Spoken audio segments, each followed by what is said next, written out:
Peace, grace, and love to each and every one of you. Now, tonight I want to talk about ADHD, Attention Deficit Hyperactivity Disorder. I haven't made a video about this in a while, so I decided to make a video tonight speaking on it again, right? Now, for those of you all who have never seen my previous videos on ADHD, I have been diagnosed with ADHD at the age of 39, right? I turned 40 last year. So that is to tell you how long it took me before I was properly diagnosed with ADHD. And because of the fact that I grew up as a child with ADHD in an environment where the adults around did not understand the condition, therefore I was penalized for a lot of things that I basically had no control over, right? So I use this platform as a way to spread awareness and understanding for persons to really have a better idea on how to deal with a child who has the condition. Now, with ADHD, attention deficit hyperactivity disorder, there are basically three types. There is the hyperactivity, where you cannot sit still. There is the one that deals with a lack of focus, where it is difficult to focus. And then there is the combined type, which is a combination of both. I have the combined type, which of course is a combination of both. Now, what I would do in this video is just to highlight some of the behavioral traits that are associated with this condition. Now, one of the things is that sitting still with the hyperactivity. As a child, even as an adult, right now, it is difficult for me to sit still. So if I am sitting down, you would see me shaking my feet. You would see me fiddling with a pen. You would see me standing up and pacing up and down. It's something that it is very difficult to control. And if I don't do it, I literally feel sometimes as though I'm going crazy. It is very difficult for me to sit still without shaking my feet or some part of my body.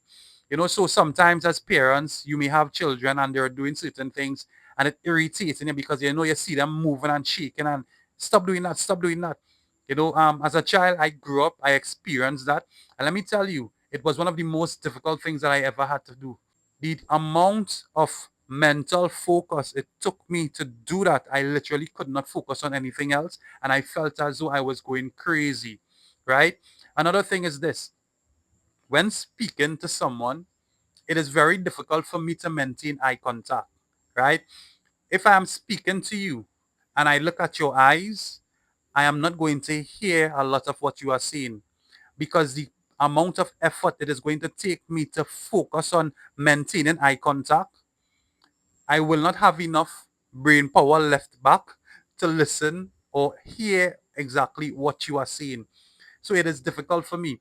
So when I am speaking to persons, you would either see me looking at your mouth or you would see me looking all over the place. A lot of times, persons may mistake it for me not paying attention or me not caring, but that is the furthest thing from the truth. So again, you may have your child and you may be talking to them and you see them staring all over the place, and it seems as though they're not listening to you, but they really are. So that is something as well in terms of the behavioral traits associated with this condition. Another thing is that you could tell me something now, and by the time I take two steps, I might forget what you said. And as a child, when I was growing up, because of how I grew up with my guardian, he was a very strict individual. So there were times when he told me something, and as soon as I woke up, I forget. But I was so fearful of going back to ask because he would quarrel and cuss and quarrel and so I'm there and I'm just frightened and I'm just like trying to bust my head trying to remember what he told me to do. So even as an adult, there are times when somebody will tell me something now, and by the time I turn, I totally forget. Sometimes it's difficult to focus. And again, parents may tell their children something over and over and over, and in their minds, it's like, I fed up till I do this. How much am I out till I do this? But you don't understand that a child with ADHD, their brains are wired differently. So the way that they process things, it is different to a regular child, a neurotypical person. A movie, I would continue to look at something over and over and over, listen to a song over and over and over until I can't take hearing it anymore. That is because of the lack of dopamine in our brains that cause these things sometimes. Now, the reason why I am highlighting some of these behavioral traits is for you to understand something. In order for you to properly deal with a child who has ADHD, you first have to understand what your child is going through. So usually what I tell parents is that you need to take your child to be diagnosed officially to see if they actually or really have ADHD or autism, or now I think there's something new that they call or ADHD, a combination of both. But you need to have your child diagnosed. And the reason for this is to understand what your child is dealing with. Just so I would have mentioned some of the behavioral traits associated with ADHD, you have a better understanding of what your child is going through, so that with that knowledge, it would bring understanding. And when you understand what your child is going through, it is going to bring patience.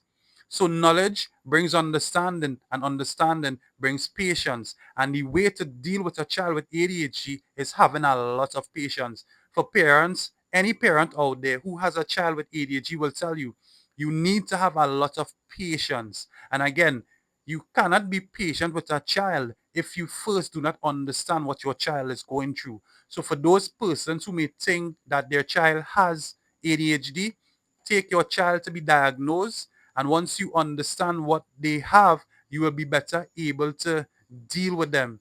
I will not recommend medication, but as I said, once you have that knowledge, that understanding, which is going to bring patience, all they need is the patience and the love of a parent in order to make them function just like a regular child.